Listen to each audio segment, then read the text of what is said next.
Gini be, jadi kalau ada orang yang jolimin kita gitu, apa tindakan kita untuk mengatasinya? Ataukah kita harus sabar atau kita harus melawannya be? Assalamualaikum warahmatullahi wabarakatuh. Nahmaduhu wa nusallimu ala rasulil karim amma ba'du. Jadi sikap kita ini menghadapi saudara kita, kalau kita disakiti, dijolimi, ini sebenarnya menguntungkan kita sendiri. Kenapa? Sebab orang domi kita itu sebenarnya dia yang rugi dia. Karena dikatakan semua ama-ama yang dia buat kebaikan pasti ditransfer sama kita, sama Allah. Kemudian keburukan kita sama dia. Kemudian saat kita dizolimi ini doa kita dikabulkan. Jadi kita untung. Harusnya kalau kita dizolimi ini kita terima kasih. Bahkan Nabi dia kalau dizolimi itu Nabi itu bawa hadiah kepada yang zolimi dia. Itu hadirin. Jadi hadirin yang amat SWT, Nabi itu kalau dia disakiti, harga dirinya dihina, dicemooh, Nabi malah senang, nggak marah. Tapi kalau agama diremehkan, direndahkan, dihinakan, Nabi marah. Oh, Nabi angkat senjata itu be. Kalau kita beda diri, Masya Allah, kita nih kalau wah kamu disombong, wah marah kita sombong. Kalau bilang sombong kita harus introspeksi. Sombong itu berupa apa? Amal yang buruk. Masa kita kalau ada orang yang apa? Yang mengatakan saya sombong, kamu sombong, kita harus terima kasih dong. Terima kasih sama orang yang kenapa? Sombong itu perbuatan yang sangat akan menghancurkan semua amal-amal kita. Seperti kebencian itu merusak amal kita. Amal kita ini apa baik kita itu semuanya hancur, lebur, berantakan Pak. Enggak seperti kayu api yang kering dibakar oleh api. Jadi nggak ada ininya Pak. Nggak ada ruginya lah kalau kita dijolimi kan. Nah, itu Allah sedang dekat dengan kita. Allah sedang dekat dengan kita. Maka ketika Abu Siddiq dia dimarahi sama orang, Nabi senang Abu Siddiq dimarahi kan. Tapi Abu Siddiq itu senyum. Tapi ketika Abu Siddiq itu marah lagi, Nabi melengos. Maka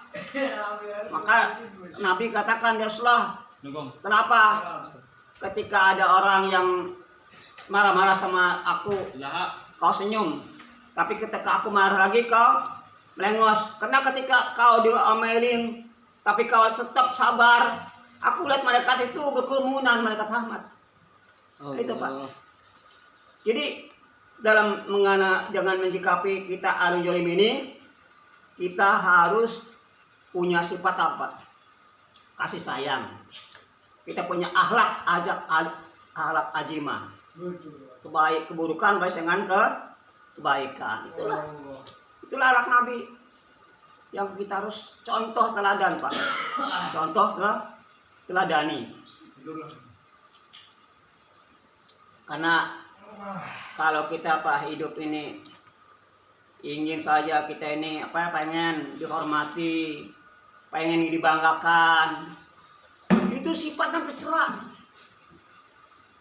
Kalau kita merasa pengen diangkat, ditinggikan, omongan kita ingin didengar, itu sikap yang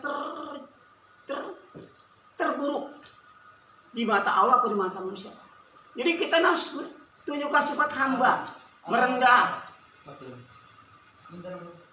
hati.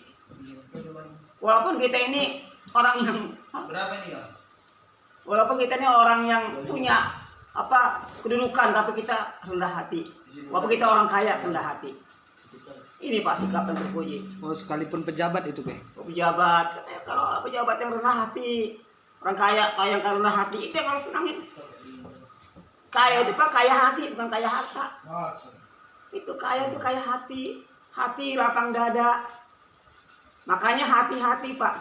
Jangan gara-gara ucapan kita ini orang sakit hati. Maka jangan mudah sakit hati, jangan mudah sakit hati, jangan suka menyakiti. Maka hati-hati. Maka jagalah hati. Sebab hati yang tak pernah hati. Karena hati ini Pak, Masya Allah, ini ibarat kaca. Kalau pecah udah. Masih mendingan dipukul, udah jatuh. Tapi kalau hati disakitin, sulit Pak. Tapi kita jangan usah begitu, kita nggak usah dendam ya. Udah Pak, anggap angin lalu aja. Ada orang ngomong, kamu tuh goblok, biarlah kita goblok. Emang saya goblok? Kamu miskin, emang saya miskin. Itu benar, kamu nggak salah. Mau kata kamu miskin. Kamu ini orang yang bego, bener, nggak apa-apa. Itu memang saya bego. Sehingga apa? Itulah sikap yang terpuji Pak. Sikap yang senangnya Allah. Di masa hamba itu pertama dia dalam keadaan dia kejahilan sebenarnya. Hamba itu jahil, tidak bisa apa-apa. Kalau tidak Allah berikan dia sifat alimnya, sifat ilmunya Allah, dia tetap jahil. Kalau dikasih dia ilmu itu dari Allah kasih pinjaman. Jadi kalau merasa dia bisa tahu, merasa ngerti, merasa alim, berarti ngerampok sifat Allah alimnya. Ya enggak, saya ini orang yang paling pintar. Saya ini orang alim, wah bahaya. Atau saya orang paling kaya. Saya orang paling terkaya nih di kota suatu kabupaten, Masya Allah. Ini ngerampok daripada sifat Allah yang maha kaya. Ini. Jadi tawadu. Bagi tawadu Rasul ketika ditawarin gunung emas. Maka Allah katakan oleh Muhammad, kau kasih gunung dari emas untuk kamu. Maka Nabi tawadu. Nabi malaikat lihat nanti sama malaikat. Maka kata malaikat Jibril, ya Muhammad, tawadu. Apa jawab Rasulullah? Ya Allah, saya mau lapar sehari, kenyang sehari. Kalau saya lapar saya sabar, kalau kenyang saya bersyukur. Itulah sifat Nabi Pak. Nabi Pak pernah dia disantet, disihir sama Yahudi Pak, disihir 3 hari Nabi nggak bisa ini Pak, sakit ya, Masya Allah. Sampai mereka Jibril ngasih tahu, ini orang ini yang telah menyihir kamu. Orangnya tahu Pak, yang hari-hari Nabi lihat bersama Nabi Pak, orang-orang yang menyihir Nabi. Tapi Nabi nggak pernah membalas, nggak pernah menghukum lagi. Masya Allah, itu pasti sifat terpuji yang kita harus miliki Pak. Kita sebagai umatnya harus kita miliki sifat itu Pak. Jangan kita balas sakit lagi, pukul lagi, bukan begitu Pak. Sabar, kita ini sabar. Sabar ya. Sabar minal iman ya. Jadi dengan sabar inilah kunci daripada kita ini dekat sama Allah. Karena Allah ini dia hanya memandang hati kamu. Allah hanya memandang hati kamu dan amal kamu.